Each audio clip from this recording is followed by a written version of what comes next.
Kita beralih ke informasi lain, Saudara. Polisi memastikan telah menangkap 15 orang terkait dengan penculikan dan pembunuhan Kepala Cabang Bank BUMN yang jasadnya ditemukan di area persawahan di Bekasi, Jawa Barat. Polisi masih menyelidiki peran serta motif pembunuhan. Saat menangkap 4 orang diduga sebagai aktor intelektual di balik penculikan dan pembunuhan Kepala Cabang Bank BUMN, Ilham Pradipta, aksi pengejaran antara polisi dan pelaku sempat terjadi di Jalan Slamet Riyadi, Solo, Jawa Tengah.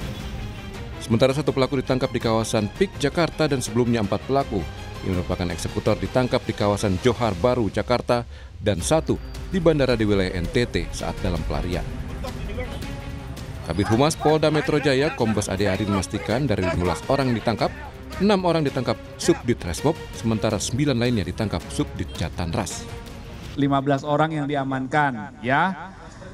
6 orang diantaranya itu diamankan oleh rekan-rekan dari Subdit Resmob, kemudian 9 orang lainnya itu yang mengamankan adalah Subdit Jatanras. Ini membutuhkan waktu, kami harus hati-hati, kami harus berdasarkan SOP, kami juga harus proporsional. Universitas Gadjah Mada UGM menyampaikan bela sungkawa atas meninggalnya Muhammad Ilham Pradipta, Kepala Cabang Bank Pelat Merah Cabang Cempaka Putih, Jakarta Pusat. UGM mengecam keras tindak kekerasan yang menyebabkan kematian almarhum dan mendukung proses hukum yang transparan serta berkeadilan. Dalam keterangan resminya, UGM mengklarifikasi status akademik salah satu tersangka berinisial DH atau Dwi Hartono yang merupakan mahasiswa baru semester 1 program studi Magister Manajemen Fakultas Ekonomika dan Bisnis FEB. Pelaku telah dinonaktifkan sebagai bentuk dukungan UGM terhadap proses hukum dan penyelidikan. Fakta baru terkuak dari kasus penculikan pembunuhan Kepala Cabang Bank BUMN. Polisi membenarkan salah satu otak pelaku, Dwi Hartono, adalah seorang pengusaha bimbingan belajar daring. Dwi Hartono memang dikenal sebagai pengusaha, motivator bisnis, dan pemilik bimbingan belajar. Ia juga dikenal sebagai selebgram yang kerap membagikan aktivitasnya sebagai pemateri dalam seminar. Sementara itu, rumahnya yang berada di Kecamatan Rimbo Bujang, Jambi tampak sepi.